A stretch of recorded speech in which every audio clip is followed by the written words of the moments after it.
जी, अस्सलाम वालेकुम। अच्छा, जैसा कि आज हमारा स्टोर हम जो है सेटअप करना स्टार्ट करेंगे, ठीक है? जिसके अंदर सबसे पहले ऐड योर फर्स्ट प्रोडक्ट का उन्होंने हमें स्टेप बताया हुआ है, ठीक है? तो मैं पहले आपको सारा प्रोसेस बता दूँ कि प्रोडक्ट्स कैसे ऐड होता है और उसका क्या प्रोसीजर होता है। आपने यहाँ पे आना है लेफ़्ट साइड में प्रोडक्ट्स के ऊपर, ठीक है? फिर यहाँ पे जब कोई भी प्रोडक्ट नहीं होगा तो वो ये बटन होगा ऐड का या इम्पोर्ट का। इंपोर्ट हम तब करते हैं जब हमारे पास ऑलरेडी प्रोडक्ट्स किसी सीएसवी फाइल वगैरह में पड़े हों तो फिर हम इंपोर्ट करते हैं, ठीक है? जैसे हम इस पे क्लिक करेंगे वो बोलेगा कि सीएसवी फाइल यहाँ पे ऐड करें, ठीक है? यहाँ से सैंपल फाइल भी आप देख सकते हैं। लेकिन अभी हम इंपोर्ट नहीं करेंगे, हम ऐड प्रोडक्ट करेंगे। अभी हम ऐड प्रोडक्ट पे क्लिक करेंगे। जब हम ऐड प्रोडक्ट पे क्लिक करेंगे तो सबसे पहले वो पूछेगा कि प्रोडक्ट का टाइटल क्या रखना है, मीन्स के प्रोडक्ट का नेम क्या है आपका, ठीक है? वो इधर आपने ऐड करना है, ठीक है? अप्रॉक्सीमेटली 6 से 7 वर्ड का जो रीज़नेबल नेम बन रहा हो, जो भी यहाँ पे प्रोडक्ट आपने ऐड किया है, एग्जैक्ट आप खुद अपने माइंड से सोचें। फिर हम एक चैट जीपीटी टूल है, इसके बाद मैं उसका फुल कोर्स लेके आ जाऊँगा। इसके बाद जो वीडियो आएगी वो स्पेसिफिकली चैट जीपीटी पे होगी, क्योंकि वो हमने सारे कोर्स के अंदर जो है ना वो यूज़ करनी है। मैं वैसे दिखा देता हूँ आपको, ये चैट जीपीटी होता है, ठीक है? इसके साथ हम बातचीत सब सब कुछ करते हैं। तो ये इस पे ना मैं कोर्स आपको ला दूँगा, ठीक है? इस वीडियो के बाद चैट जीपीटी का ही सोच रहा हूँ वही आएगी। तो ये है कि यहाँ पे हम टाइटल लिखेंगे, ठीक है? टाइटल हम ऑप्टिमाइज़ करते हैं चैट जीपीटी को यूज़ करते हुए, ठीक है?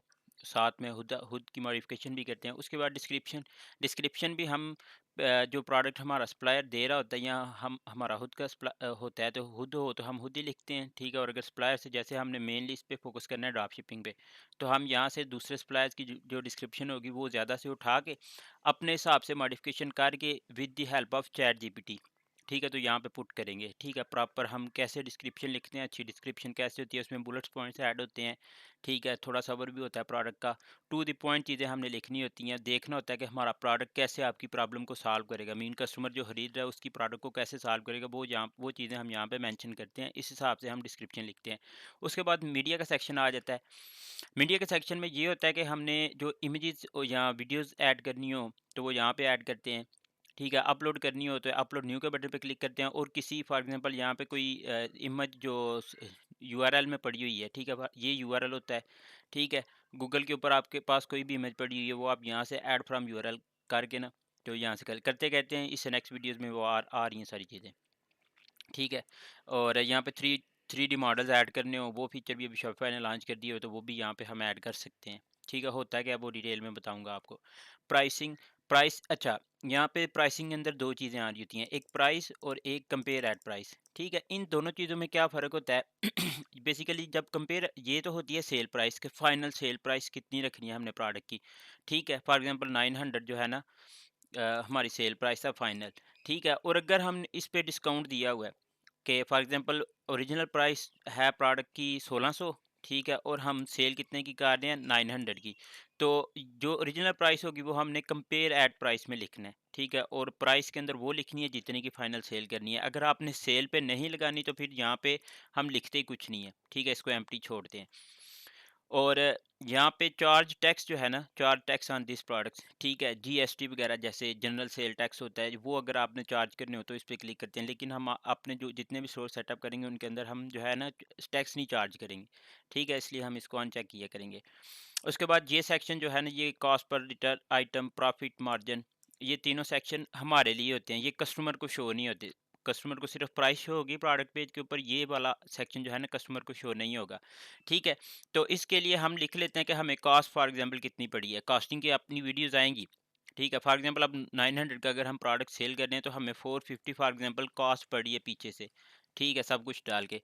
तो हमारा प्रॉफिट कितना बन गया, 450, और मार्जिन कितना हो गया, 50%। फॉर एग्जाम्पल 350 की बन रही है तो फिर 550 और 61% जो है ना वो मार्जिन हो गया, ठीक है। उसके बाद इन्वेंट्री आ जाती है कि हमारे पास इस प्रोडक्ट का कितना स्टॉक अवेलेबल है, कितना नहीं है, ठीक है। उस पे हम ट्रैक ट्रैक क्वांटिटी पे क्लिक कर लेते हैं, रखने के लिए इसको रखना चाहिए, ठीक है, क्योंकि हमें आइडिया हो जब हमारे पास स्टॉक ख़त्म हो जाए तो हम जो है ना यहाँ पे आके इसको ना, मतलब कस्टमर को फिर वो शो हो जाता है ऑटोमेटिकली कि प्रोडक्ट का स्टॉक ख़त्म हो गया, आउट ऑफ स्टॉक हो गया, ठीक है, जहाँ पे जितना भी आपने स्टॉक दिया हो। अब फॉर एग्जांपल हम प्रोडक्ट ले रहे हैं किसी और बंदे से, सप्लायर से, ठीक है। तो हम उस बंदे से पूछ लेते हैं कि आपके पास कितना स्टॉक है, ठीक है। वो कहता है कि मेरे पास 30 पीस अभी पड़े हुए हैं, तो हम यहाँ पे 30 पीस ऐड कर लेते हैं, ठीक है। जब हम ड्रॉप शिपिंग कर रहे हो तो ये इस तरह स्टॉक होता है, ठीक है। कि जब 30 आर्डर हमें आ जाए उसके बाद ये product automatically out of stock हो जाएगा, कोई बंदा इसको लाइव वेबसाइट के ऊपर परचेज नहीं कर सकेगा, ठीक है। फिर लेकिन यहाँ पे एक और फीचर शॉपिफाई ने दिया हुआ है कि कुछ प्रोडक्ट्स ऐसे होते हैं, अब फॉर एग्जांपल ये 30 पीस थे, ठीक है। तो ये जैसे सेल हो गए इसके बाद आप मज़ीद सेल करना चाहें तो कर सकते हैं, ठीक है। अगर इस पे अगर आप चेक कर दें, चेक मार्क कर दें, यानी कि 30 प्रोडक्ट सेल होने के बाद अगर इस पे चेक ना किया हो तो प्रोडक्ट आगे आउट ऑफ स्टॉक शो होगा, ठीक है। और अगर फिर भी आउट ऑफ स्टॉक ना हो, मतलब कस्टमर फिर भी खरीद सकें, तो फिर हम इसको चेक मार्क कर देते हैं, ठीक है। ये एक फ़ीचर होता है। कैसे यूज़ होता है, जब आप हम आगे वाली वीडियोज़ में आएँगे तो फिर आपको इस चीज़ का आइडिया हो जाएगा। उसके बाद ये एक एसक्यूयू होती है, ये होती है कि स्टॉक कीपिंग यूनिट, ठीक है। आप ड्रॉपशिपिंग सप्लायर से ले सकते हैं एसक्यूयू, अगर लेनी हो। अगर ना भी लेनी हो तो आप अपनी एसक्यूयू की यूनिट जो है ना बना सकते हैं, ठीक है। जो भी स्टोर का आपने नाम रखा हो, ठीक है, उसके हिसाब से, या जो भी आपकी प्रोडक्ट है, फॉर एग्जांपल वॉच है तो वॉच का आप ये लिख लें WT, ठीक है, वॉच, और आगे मॉडल लिख लें उसका कुछ इस तरह, ठीक है, कि ये हमारी जो है ना SKU एक बन जाती है।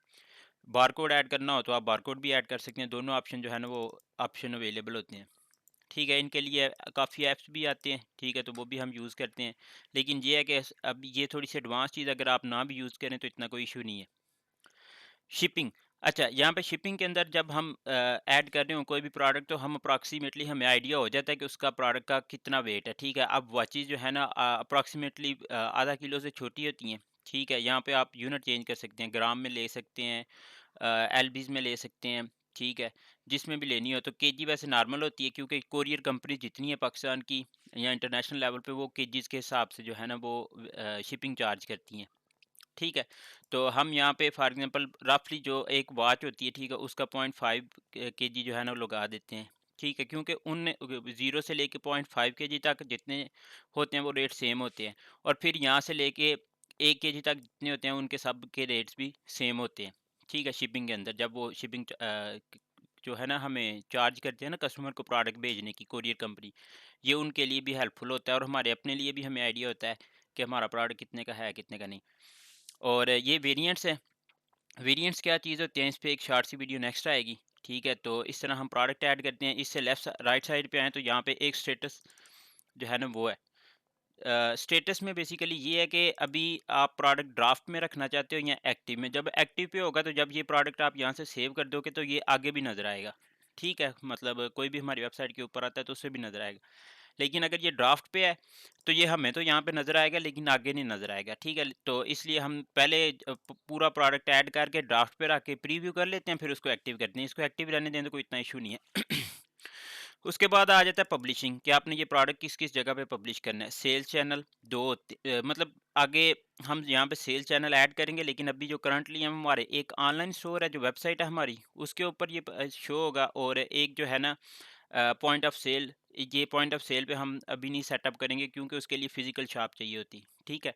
तो हमारा तो ऑनलाइन स्टोर होना है, तो इसलिए हम ये पॉइंट ऑफ सेल को बाद में रिमूव कर देंगे यहाँ से। तो सेल चैनल वो बेसिकली होते हैं जहाँ पे आपने जो है ना करने हो पब्लिश। और इसके अलावा इंटरनेशनल पाकिस्तान मार्केट्स की सेटिंग कहाँ से होती है, वो यहाँ से हम सेटिंग से जाके मार्केट्स की सेटिंग करते हैं, ठीक है। तो वो हमने सिर्फ पाकिस्तान के अंदर सेल करना है, तो वहाँ से फिर हम इंटरनेशनल मार्केट जो है ना वो रिमूव कर देंगे, ठीक है। उसके बाद ऑर्गेनाइजेशन आ जाती है प्रोडक्ट की, कि प्रोडक्ट को ऑर्गेनाइज कर कैसे करते हैं, ठीक है। प्रोडक्ट की सबसे पहले तो ये कैटेगरीज है ना, इनके टैक्सीज वगैरह जो है ना, असल में ज़्यादा इनके फीचर जो है ना वो इंटरनेशनल लेवल पे होते हैं, ठीक है। लेकिन हमने पाकिस्तान के अंदर भी यूज़ करने हैं। अगर आप इंटरनेशनल लेवल पे करेंगे तो उनको आपको ना प्री बिल्ड जो रेट्स होते हैं ना हर प्रोडक्ट के, कि इस प्रोडक्ट पे कितना सेल टैक्स पड़ रहा है, ठीक है, तो वो आ जाएगा। पाकिस्तान के अंदर ज़रा अभी सेल टैक्स का इतना इशू नहीं होता, और तो हम चार्ज भी नहीं करते, क्योंकि आप पाकिस्तान की ऑडियंस को जानते हैं, तो फिर इसलिए हमने जो है ना सेल टैक्स यहाँ पे अनचेक कर दिया था, ठीक है। तो अच्छा, यहाँ पे कैटेगरी क्या होती है, कि अब फॉर एग्जांपल कैटेगरी ये होती है कि आपके कोई भी प्रोडक्ट है ना, आप वो किस कैटेगरी में जाएगा, ठीक है। फॉर एग्जांपल शूज़ हैं तो वो शूज़ में जाएंगे, ठीक है। और उनकी भी आगे जो है ना वो कैटेगरीज होती हैं, ठीक है। ये देखें, shoes, costume shoes, shoes brushes, shoe scrapers, ठीक है।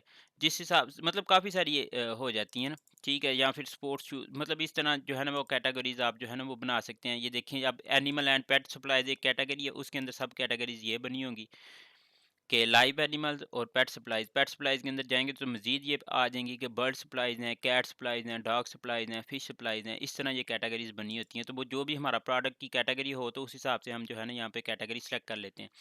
टाइप, ये हमारे लिए होता है कि आगे जाके हमने फ़िल्टर लगाने होते हैं। ठीक है, थीम के अंदर तो कस्टमर कोई भी आएगा तो वो आसानी के साथ जो है ना उस प्रोडक्ट को ना फाइंड कर लेगा टाइप के थ्रू, ठीक है।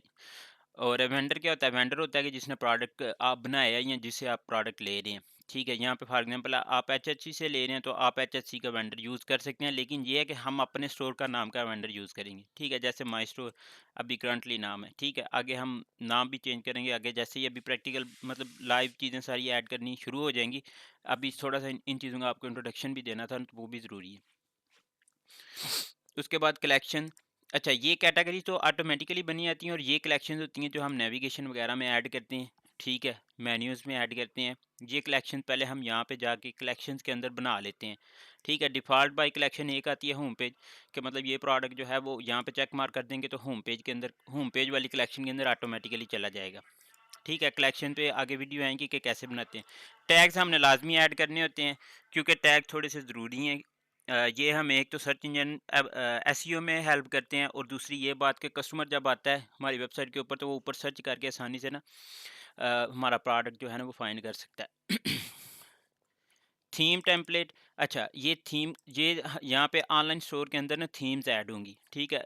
कुछ थीम्स होती हैं प्रीमियम जिनके अंदर मल्टीपल टेम्पलेट्स होती हैं। टेम्पलेट बेसिकली ये है कि प्रोडक्ट को आगे कस्टमर के सामने शो करवाने के डिफरेंट स्टाइल होते हैं, ठीक है। तो अभी इसमें तो हमारी सिर्फ डिफ़ॉल्ट प्रोडक्ट की एक टेम्पलेट है, ठीक है। ये हम जो आगे एडवांस कोर्सेज़ में जब कोडिंग की तरफ जाएँगे हम, ठीक है, तो वहाँ पे हम जो है ना खुद की टेम्पलेट भी ऐड करना ना सीख लेंगे कि कैसे करते हैं, ठीक है। तो ये थोड़ा-सा आज प्रोडक्ट का था इंट्रोडक्शन। कल एक हम चैट जीपीटी का ओवरव्यू लेंगे सारा, और फिर हमने प्रोडक्ट हंटिंग पे चले जाना है। प्रोडक्ट हंटिंग करने के बाद हम यहाँ पे प्रोडक्ट हंट करके ऐड करेंगे और नेक्स्ट का काम करेंगे। ठीक है, इंशाल्लाह नेक्स्ट वीडियो में आपसे मुलाकात होती है।